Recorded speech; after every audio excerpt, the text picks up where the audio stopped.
आज की वीडियो में हम सवा 7301 और सवा 7501 जो कि धान की दो नई किस्में हैं, इनका हम कंपेयर करने वाले हैं। मतलब इन दोनों में से कौन सी किस्म आपके लिए अच्छी हो सकती है, दोनों में क्या क्या विशेषताएं पाई जाती हैं, कौन कौन सा डिफरेंस आपको नज़र आ जाएगा, इन दोनों के बारे में आपको जानकारी मिलने वाली है।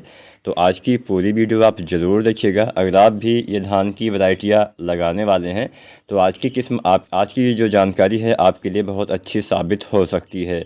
तो चलिए ज़्यादा समय हम नहीं लेते हैं, वीडियो स्टार्ट करते हैं।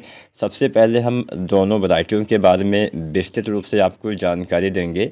उसके बाद हम आपको बताएंगे कि हाँ, दोनों में से कौन सी वैरायटी आपके लिए बढ़िया साबित हो सकती है। तो पूरा वीडियो आप ज़रूर देखिएगा। और अगर आप चाहते हैं कि हम किसी दूसरे विषय पे, किसी दूसरी किस्म के बारे में आपको जानकारी दें और आप अपनी पसंदीदा किस्म की जानकारी चाहते हैं, तो उस वैरायटी का नाम, उस किस्म का नाम आप नीचे कमेंट के माध्यम से हमें बताइएगा। हम बहुत जल्द उस किस्म के बारे में आपको जानकारी प्रदान करेंगे। तो सबसे पहले जानते हैं कि आखिर ये जो वैरायटियां हैं उनमें क्या क्या विशेषताएं पाई जाती हैं। किसान साथियों, यहाँ पे ये दोनों किस्में जो हैं सवाना कंपनी द्वारा तैयार की जाती हैं। और सवाना कंपनी बहुत सारी धान की वैरायटियाँ बनाती है। ये जो धान की वैरायटी है ये सवा स्मार्ट राइस या सवा स्मार्ट धान के नाम से आती हैं। सवा स्मार्ट धान 7301, सवा स्मार्ट धान 7501। तो सबसे पहले बात करते हैं सवा 7301 के बारे में। इसके बारे में आपको जानकारी देते हैं कि हाँ, ये वैरायटी कैसी है। किसान साथियों, यह भी एक नई वैरायटी है और थोड़ा कम दिन में पक के तैयार होने वाली हाइब्रिड धान की वैरायटी है। सवा 7301 धान की वैरायटी जो है लगभग 115 से 120 दिन में पक के तैयार हो जाती है। अब ये जो 115 से 120 दिन में जब तैयार हो जाएगी तो दूसरी फसल जो आप लगाने वाले हैं, बहुत सारे किसान साथी सब्जियां लगाते हैं, बहुत सारे किसान साथी दूसरी फसल लगाते हैं, तो उनके लिए पर्याप्त समय जो है वो मिल पाएगा। इसके दाने लंबे और पतले होते हैं और अच्छा उत्पादन देने की क्षमता यह वैरायटी रखती है। 3 फसल चक्र के लिए ये वैरायटी काफ़ी उपयुक्त मानी गई है। इसके पौधे अर्ध बौने होते हैं, सीधे बढ़ते हैं, जिससे जो फसल गिरने वाली संभावना होती है वो कम हो जाती है।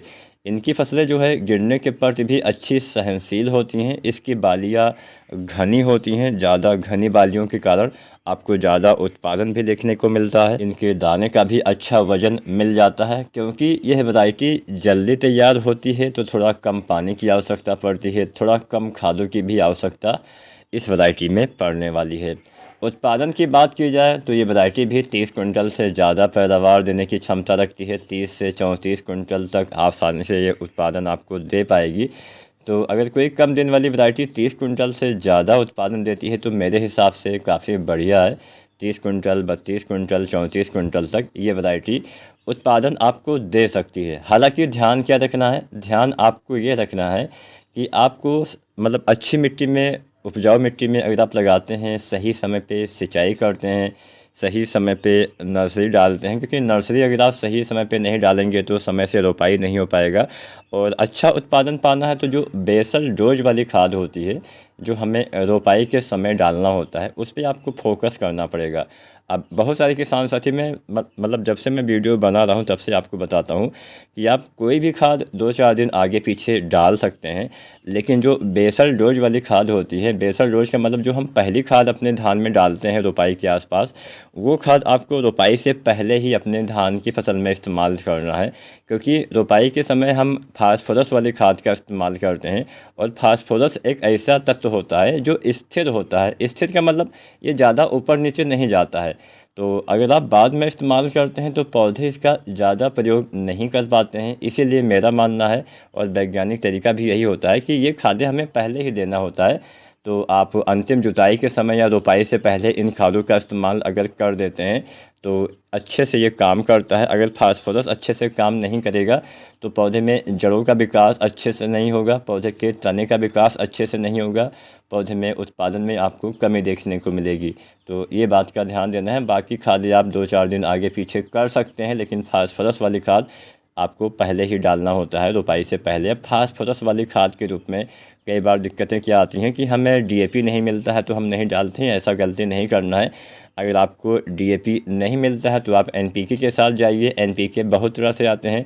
NPK 12-32-16, NPK 10-26-26, NPK 14-35-14, NPK 20-20-0-13। तो आप कोई भी एनपीके डाल सकते हैं और सबकी मात्राएं अलग अलग होती हैं। इसके ऊपर हमने पहले वीडियो बनाया हुआ है। इस साल भी वीडियो आएगी तो चैनल पे आप बने रहिएगा।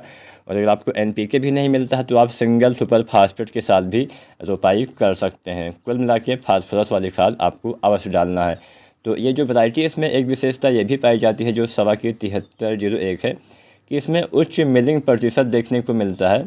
बेहतर गुणवत्ता वाले आपको चावल देखने को मिलते हैं। चावल इसके कम टूटते हैं जिससे अच्छी कीमत बाज़ार को मतलब किसान भाइयों को मिल जाती है। बाज़ार में अच्छे से ये जो वैरायटी है वो बिक जाती है और बाज़ार में इस वैरायटी की मांग काफ़ी ज़्यादा है। तो कुछ स्थानों पे इसके बीज की कमी हो सकती है। काला बाज़ारी भी आप जानते ही होंगे कि हाँ, जिसकी मांग ज़्यादा होती है उसमें मतलब गलत चीज़ें भी सम्मिलित हो जाती हैं। तो बीज की खरीदारी के समय सावधानी बरतना है। विश्वसनीय मतलब जगह से ही आपको, भरोसेमंद जगह से ही आपको बीजों की खरीदारी करनी है। परमाणु संस्थाओं से ही बीज की खरीदारी करना चाहिए। तो यहाँ पे हमने सवा 7301 के बारे में आपको बताया। 30 से 34-35 कुंटल तक उत्पादन दे सकती है। 35 से भी ज़्यादा उत्पादन दे सकती है अगर आपकी मिट्टी अच्छी है, सही से खेती करते हैं, वैज्ञानिक तरीके से खेती करते हैं। तो अब बात करते हैं दूसरे किस्म सवा 7501 के बारे में। ये भी नई वैरायटी है और ये भी अच्छा उत्पादन देती है। ये वैरायटी आपको 35 कुंटल से ज़्यादा उत्पादन, बहुत सारे किसान साथी तो 40 कुंटल तक उत्पादन लेने का दावा करते हैं। तो अगर आप सही से खेती करते हैं तो निश्चित ही ये 35 कुंटल से ज़्यादा उत्पादन आपको दे पाएगी। यह वैरायटी मध्यम अवधि में तैयार होने वाली वैरायटी है। 125 से 135 दिन के समय में सवा 7501 पक्के तैयार हो जाती है। कम समय में बहुत ही अच्छा उत्पादन देने की क्षमता ये वैरायटी भी रखती है। इसके भी पौधे अर्धबौने होते हैं, गिरने की संभावना बहुत कम होती है। पौधे गिरने के प्रति बहुत ही अच्छे सहनशील माने जाते हैं। मशीन से कटाई के लिए भी काफ़ी अच्छे माने जाते हैं और इसकी बालियाँ अच्छी तरह से भरी हुई होती हैं। दाने का वज़न भी अच्छा होता है। बीमारी के प्रति अच्छी सहनशील भी ये वैरायटी बताई गई है और मिलिंग प्रतिशत इसमें काफ़ी अच्छा देखने को मिलता है। चावल की गुणवत्ता भी अच्छी देखने को मिलती है। चावल कम मात्रा में टूटे हुए आपको नज़र आएंगे जिससे बाज़ार में बेहतर मूल्य किसान साथियों को मिल जाता है और पानी की भी थोड़ा कम खपत होती है। और अगर आप सही समय पे इसकी भी रोपाई करते हैं, अच्छे से नर्सरी तैयार करते हैं, स्वस्थ नर्सरी तैयार करके भी आप पैदावार बढ़ा सकते हैं। ये छोटी छोटी बातें होती हैं जिनका ध्यान आपको देना पड़ेगा। स्वस्थ नर्सरी तैयार करिए, समय से रोपाई करिए, रोपाई के समय सभी बेसल डोज वाली खादों का इस्तेमाल करिए। धान की फसल में सबसे ज़्यादा पानी की आवश्यकता धान की रोपाई के समय ही होती है, तो इन बातों का भी ध्यान दीजिए। उचित संसाधन सिंचाई के आपके पास उपलब्ध होने चाहिए। मिट्टी अगर उपजाऊ है, अगर आप वैज्ञानिक तरीके से खेती करते हैं, अब वैज्ञानिक तरीके से खेती का मतलब सही समय पे सब कुछ करिए और कुछ आपको घुलनशील खादों का भी इस्तेमाल करना है। जैसे कोई एनपीके आप डालिए तो उसके इस्तेमाल से भी अच्छा फ़ायदा मिलता है। शुरुआत में एनपीके 19-19-19 बाली आने से पहले 0-32-34 बाली निकलने के बाद 0-0-50 या फिर फसल की आवश्यकता के अनुसार आप एनपीके डालिए। आप बहुत तरह से ग्रोथ प्रमोटर आते हैं, उनका इस्तेमाल कर सकते हैं। ह्यूमिक एसिड आते हैं, उनका इस्तेमाल कर सकते हैं।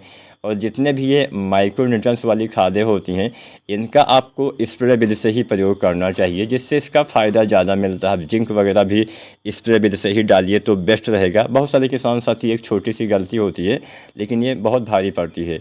बहुत सारे किसान साथी रोपाई के समय ही जिंक डाल देते हैं। ये गलती आपको किसी भी फसल में नहीं करना है, चाहे धान की फसल हो या कोई भी फसल हो। रोपाई या बुआई के समय कभी भी हमें जिंक सल्फेट का इस्तेमाल नहीं करना होता है। चाहे जिंक सल्फेट 33% वाली हो, चाहे 21% वाली हो, इसका इस्तेमाल बाद में करिए क्योंकि आप कभी भी फास्फोरस के साथ इसको मिलाएंगे तो आपका फास्फोरस भी बेकार हो जाता है, आपकी जिंक भी बेकार हो जाती है जिससे आपको नुकसान होता है। आप तो सोचेंगे कि हमने जिंक भी डाला, फास्फोरस भी डाला, सही से मतलब सब कुछ डाला।